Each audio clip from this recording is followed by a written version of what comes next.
Hello दोस्तों, हमारे YouTube channel में आप सभी का स्वागत है। आज की इस वीडियो में हम Trident tech labs limited stock की फुल एनालिसिस करने वाले हैं। एकदम डिटेल्स में सारी चीज़ों को समझने वाले हैं। फर्स्ट ऑफ ऑल हम इनके बिजनेस को समझेंगे, फिर profit growth, sales growth, balance sheet, share holding patterns, इन सभी चीज़ों को समझेंगे और साथ ही साथ लास्ट में हम इनकी टेक्निकल्स को भी डिस्कस करने वाले हैं और देखने वाले हैं कि अभी यहाँ पर लॉन्ग टर्म के इन्वेस्टमेंट के पॉइंट ऑफ व्यू से फ्रेश बाइंग के लिए अच्छी अपॉर्चुनिटीज़ मिल रही हैं या नहीं। ठीक है। एंड मोस्ट इम्पॉर्टेंट बात यहाँ पर यह है कि ये जो कंपनी है ट्राइडेंट टेक लैब्स लिमिटेड, इसके अंदर लॉन्ग टर्म के लिए इन्वेस्टमेंट करना सही हो सकता है या नहीं। ये कितनी ज़्यादा रिस्की एंड कितनी ज़्यादा रिवॉर्डिंग कंपनी हो सकती है, ये भी हम डिस्कस करने वाले हैं इस वीडियो में। ठीक है, तो एंड तक वीडियो के साथ बने रहना। देखो, हमारी जो वीडियोज होती हैं वो अक्सर लॉन्ग हो जाया करती हैं, स्पेशली ये जो फुल एनालिसिस वाली वीडियोज होती हैं ये, क्योंकि मैं क्वालिटी के साथ कोई भी कॉम्प्रोमाइज़ नहीं करना चाहता हूँ। इस वजह से थोड़ी सी लेंथ लॉन्ग हो जाती है वीडियो की। तो अगर आप भी डिटेल्स में समझना चाहते हो तो वीडियो के साथ एंड तक बने रहना। चलो शुरू करते हैं। Trident tech labs limited incorporated in 2000, तो 2000 ईस्वी में कंपनी की शुरुआत हुई थी। क्या काम करती है? Trident tech labs limited provides technology based solutions to the aerospace, defence, automotive, telecommunication, semiconductor and power distribution industries. तो देखो, ये जो कंपनी है ये काफ़ी सारे इंडस्ट्रीज के लिए टेक्नोलॉजी बेस्ड सॉल्यूशंस प्रोवाइड कराती है। किस किस इंडस्ट्री के लिए? Aerospace, defence, automotive, telecommunications, semiconductor and power distribution industries. अब देखो, ये सब इंडस्ट्रीज का नाम सुनकर ही आप खुद से भी ये कैलकुलेशन कर सकते हो कि ये जो इंडस्ट्रीज है इनका फ्यूचर कैसा है। ये जो सभी इंडस्ट्रीज हैं सभी का फ्यूचर है ब्राइट। फ्यूचर में इन सभी इंडस्ट्रीज की डिमांड बिल्कुल रहने वाली है। तो इंडस्ट्री के हिसाब से देखें तो चलो बढ़िया है, फ्यूचर वाली इंडस्ट्री है। अब यहाँ पर हम बिजनेस डिविजन्स की बात करते हैं। तो देखो, बिजनेस डिविजन्स में यहाँ पर दो चीज़ें हैं, engineering solutions and power system solutions. तो ये दो प्रकार से काम करती है। इंजीनियरिंग सॉल्यूशंस की बात करें तो देखो, कंसल्टिंग एंड टेक्निकल सर्विसेज देने का ये काम करती है इंजीनियरिंग सॉल्यूशंस के अंदर। In system level electronic design, chip level electronic design, embedded design, hydraulic, pneumatic system, system modelling, reliability and quality, design automation, power electronics, PCB design and electromagnetic simulations. तो ये सब चीज़ों के अंदर कंपनी काम करती है, कंसल्टिंग एंड टेक्निकल सर्विसेज देने का काम करती है। यूजर इंडस्ट्रीज की बात करते हैं। These solutions find application in various departments of government agency and establishments working in aerospace, defense, automotive, semiconductor sector and the power sector। तो ये जो सेक्टर्स हैं इन सेक्टर्स के अंदर कंपनी अपने सर्विसेज देती है। ठीक है, देखो, aerospace, defence, automotive, semiconductor sector and the power sector. आप लोग खुद भी सोचो कि ये जो सेक्टर्स हैं इनके अंदर कितने सारे टेक्निकल काम होते हैं। तो वही जो काम होते हैं ये कंपनी करके देती है, सर्विस अपनी देती है। नेक्स्ट यहाँ पर हम डिस्कस करते हैं पावर सिस्टम सॉल्यूशंस को।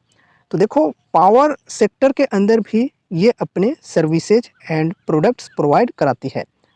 Providing products and services to power distribution utilities. तो जो पावर डिस्ट्रीब्यूशन यूटिलिटीज़ होती हैं उन्हें ये अपने प्रोडक्ट्स एंड सर्विसेज प्रोवाइड कराती है। ठीक है, that help them maximise the capacity of ageing transmission infrastructure, manage increasing intermittent generation from renewable energy sources and deploy smart grid technologies that add complexity to transmission investment decisions. तो देखो, basically कहने का मतलब यहाँ पर यही है कि पावर सेक्टर के अंदर जो भी मतलब टेक्निकल बेस्ड सर्विसेज होती हैं वो ये कंपनी प्रोवाइड कराती है। ठीक है, साथ ही साथ प्रोडक्ट्स वगैरह भी प्रोवाइड कराती है। देखो, प्रोडक्ट्स एंड सर्विसेज की यहाँ पर बात की जा रही है।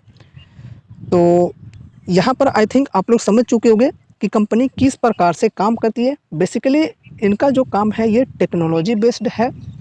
ठीक है, यहाँ पर देखो प्रोडक्ट्स एंड डिज़ाइन टूल्स, यहाँ पर इमेजेस के माध्यम से आप लोग समझ सकते हो।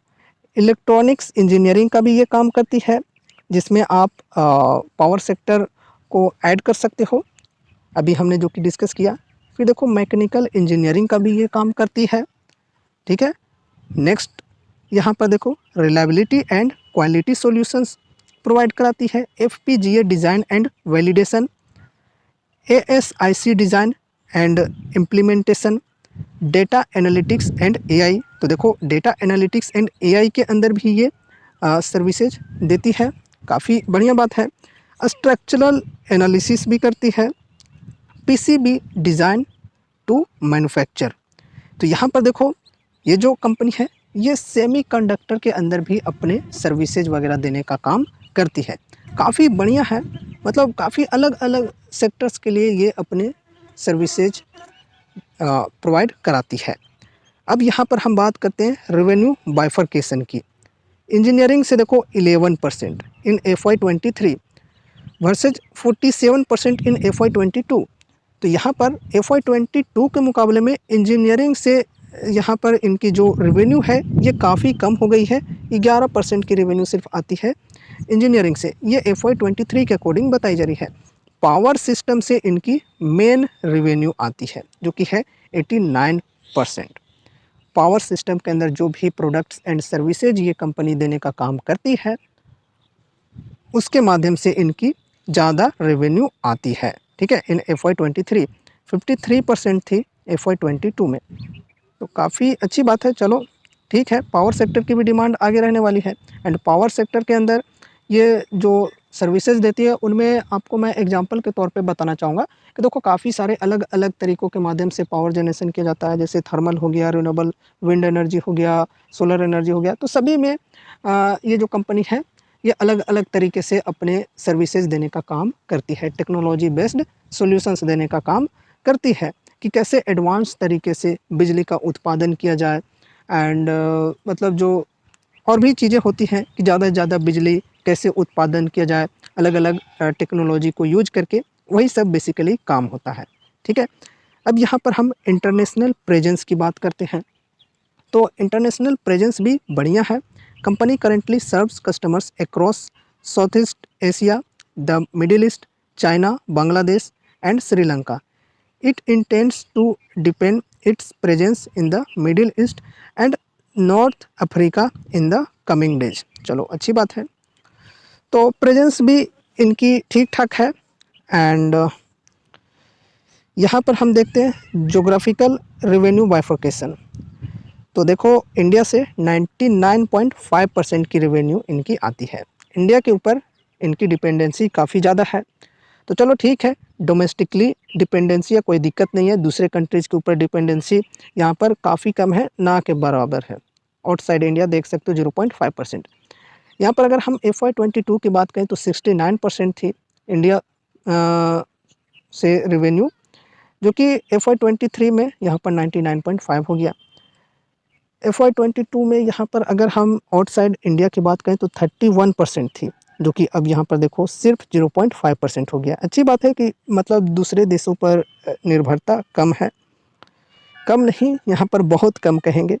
रेवेन्यू बाइफरकेशन कस्टमर वाइज देख लेते हैं। अगर हम यहाँ पर कस्टमर वाइज रेवेन्यू देखें तो गवर्नमेंट से इनकी जो रेवेन्यू है ये आती है 81.5%, जो कि यहाँ पर बहुत ही ज़्यादा है। प्राइवेट सेक्टर से यहाँ पर 18.5% की रेवेन्यू आती है, ये FY23 के अकॉर्डिंग बताई जा रही है, versus 27.5% in FY22 and versus 72.5% in FY22। तो देखा जाए तो यहाँ पर बढ़ा है काफ़ी ज़्यादा एंड यहाँ पर घटा है काफ़ी ज़्यादा, ठीक है। चलो गवर्नमेंट इनको काम दे रही है, काफ़ी अच्छी बात है, गवर्नमेंट का सपोर्ट मिल रहा है काफ़ी ज़्यादा कंपनी को। रेवेन्यू कंसंट्रेशन की बात करें तो यहाँ पर टॉप 5 कस्टमर से 86% की रेवेन्यू आती है कंपनी की इन FY23 वर्सेज 57% इन FY22। तो टॉप 5 कस्टमर्स के ऊपर डिपेंडेंसी काफ़ी ज़्यादा है, ये एक नेगेटिव पॉइंट भी हो सकती है, क्योंकि टॉप 5 कस्टमर्स में से 1-2 कस्टमर्स भी अगर लुढ़क गए, इधर से उधर शिफ्ट हो गए, दूसरे कंपनी की और चले गए तो फिर इनके जो रेवेन्यू है इनमें काफ़ी ज़्यादा इफ़ेक्ट देखने को मिल सकता है। टीम साइज़ की बात करें तो Trident tech labs employees 100 engineers and professionals. चलो ये है इनकी टीम साइज। तो अभी हमने कंपनी के बिजनेस को समझा कि किस प्रकार से कंपनी काम करती है, किस क्षेत्र में काम करती है, ज्योग्राफिकल प्रेजेंस, रेवेन्यू बाइफरकेशन, सभी चीज़ों को समझा। आई थिंक इन चीज़ों को आप लोग समझ गए होंगे। कमेंट में ज़रूर से बताना कि यार आपको समझ में आई या नहीं। अब देखो हम इनके फंडामेंटल्स को डिस्कस करते हैं। फर्स्ट ऑफ ऑल यहाँ पर हम मार्केट कैप की बात करें तो मार्केट कैप काफ़ी कम है, 1553 करोड़ का मार्केट कैप है सिर्फ। बहुत ही छोटी कंपनी है, पेनी स्टॉक की तरह ही हमें इसे ट्रीट करनी चाहिए।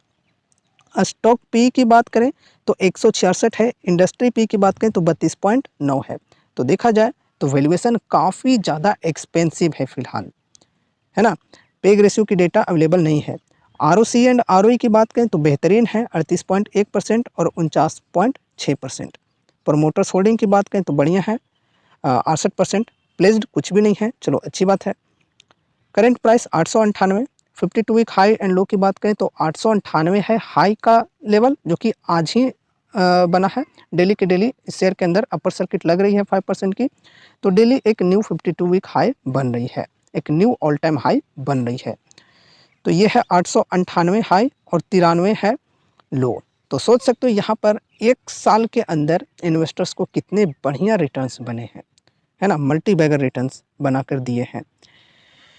बुक वैल्यू की बात करें तो 26.9 रुपये की है, डेप्ट है 19.3 crore and free cash flow की बात करें तो माइनस में है, -17.9 करोड़। डिविडेंड यील्ड की बात करें तो डिविडेंड कुछ भी नहीं देती है।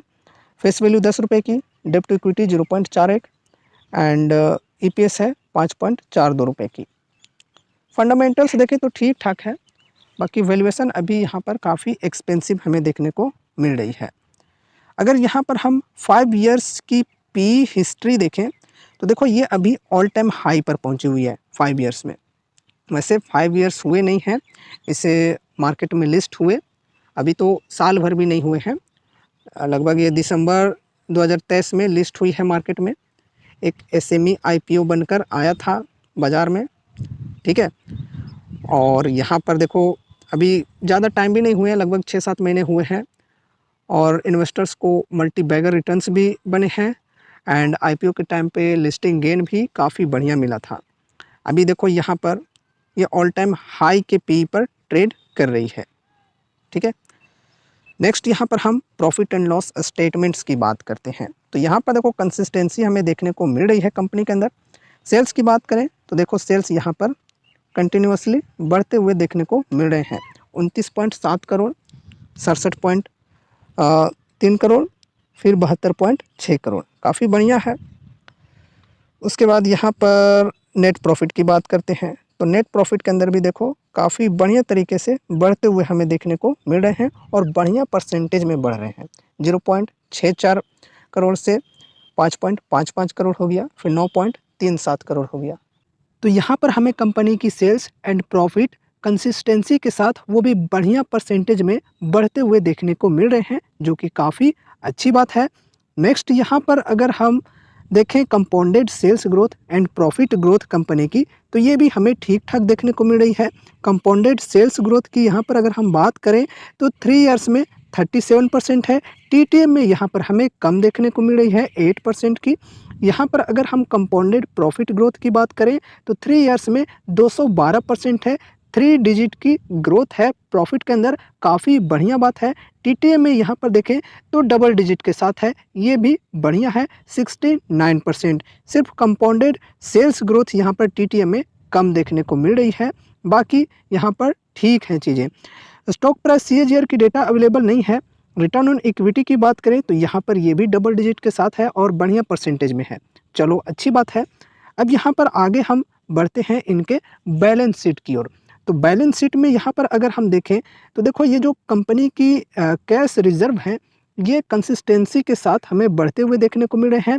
अब इसके मुकाबले में अगर हम बोरोइंग्स की बात करें तो देखो बोरोइंग्स कंपनी के घट रहे हैं, यानी कि कर्जे घट रहे हैं। काफ़ी अच्छी बात है। देख सकते हो यहाँ पर कंसिस्टेंसी के साथ कंपनी के बोरोइंग्स घट रहे हैं और कंसिस्टेंसी के साथ जो कैश रिजर्व है ये बढ़ रहे हैं। काफ़ी अच्छी बात है और हम इसे पॉजिटिवली देख सकते हैं। यहाँ पर अगर हम टोटल एसेट्स की बात करें तो टोटल एसेट्स भी कंपनी के बढ़ रहे हैं। ठीक है, अब नेक्स्ट यहाँ पर हम एक रेशियो को डिस्कस करते हैं जो कि है यहाँ पर कैश कन्वर्जन साइकिल। तो देखो कैश कन्वर्जन साइकिल के अंदर यहाँ पर हमें बढ़ते हुए देखने को मिल रहे हैं।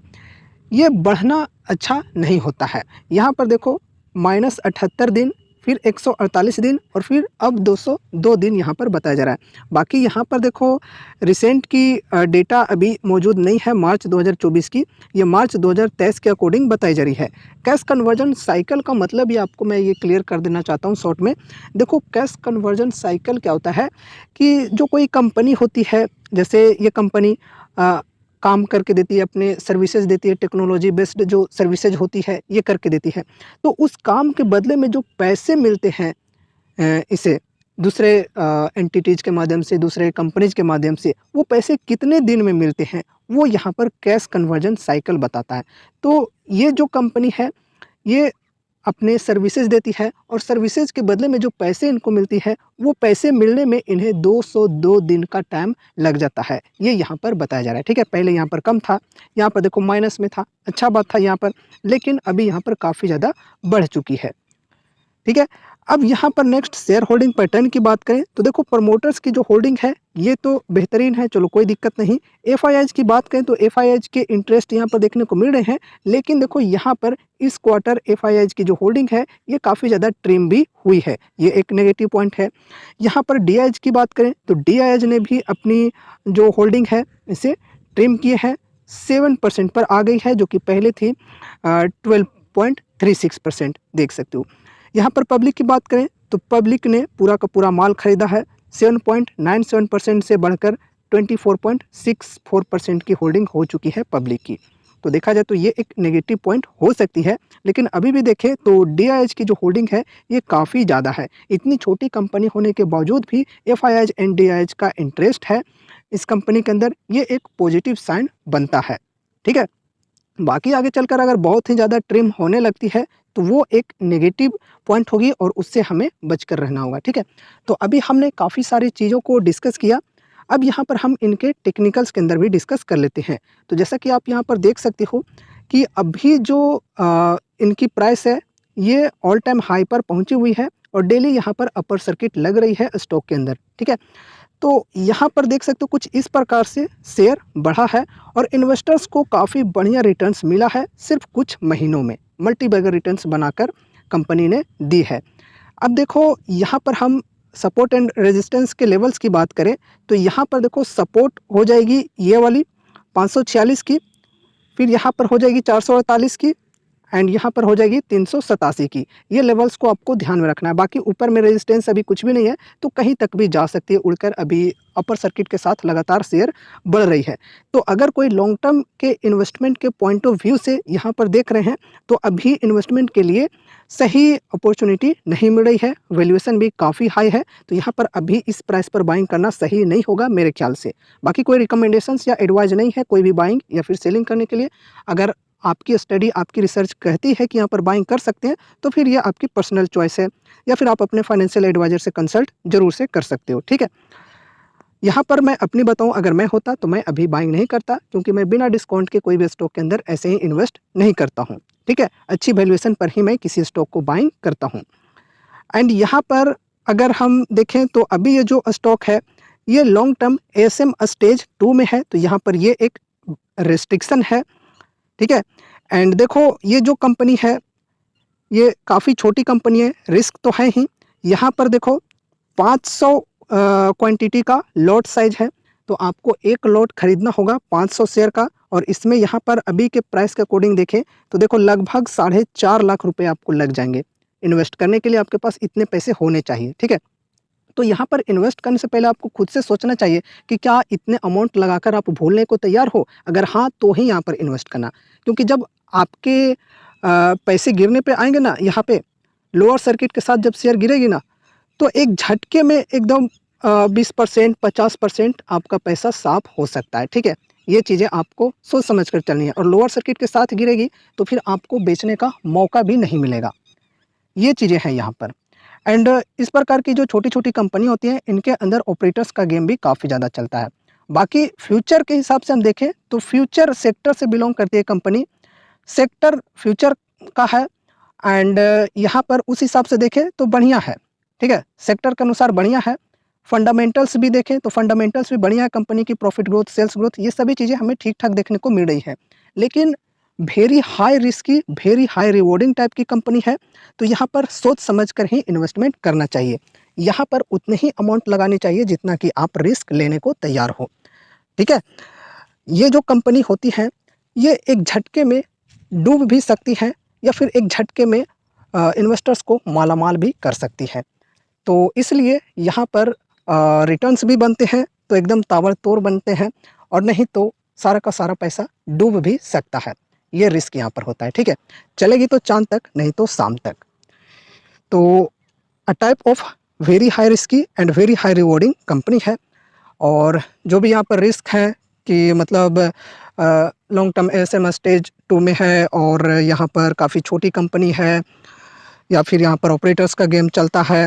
तो इस प्रकार से काफ़ी सारे रिस्क को हमने अभी डिस्कस किया। रिवॉर्ड की भी हमने बात की कि देखो, अगर बढ़िया तरीके से इसी प्रकार से कंसिस्टेंसी के साथ कंपनी को ऑर्डर्स रेगुलरली मिलते जाते हैं, इनके सेल्स एंड प्रॉफिट बढ़ते जाते हैं, तो फिर रिटर्न्स भविष्य में हमें बहुत ही बढ़िया मिल सकते हैं। ये भी सही बात है। ठीक है, तो इस प्रकार से आपको सोच समझ कर ही चलना चाहिए। अगर मैं अपनी पर्सनल थिंकिंग बताऊं तो यार देखो, ऐसे भी मेरे पोर्टफोलियो में तो काफ़ी सारे स्टॉक्स हैं, तो अभी यहाँ पर मैं इन्वेस्टमेंट के लिए नहीं सोच रहा हूँ।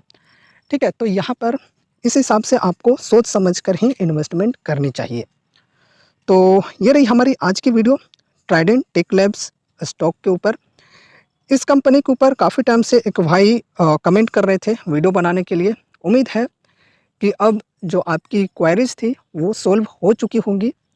अगर इस वीडियो के माध्यम से मैं आप सबकी कुछ हेल्प कर पाया तो वीडियो को लाइक करके चैनल को सब्सक्राइब कर लेना। कमेंट में बताना कि ये वीडियो आपको कैसा लगा। ठीक है, तो बस आज की इस वीडियो में बस इतना ही। मिलते हैं अगले नए वीडियोज़ के साथ, तब तक के लिए बाय बाय।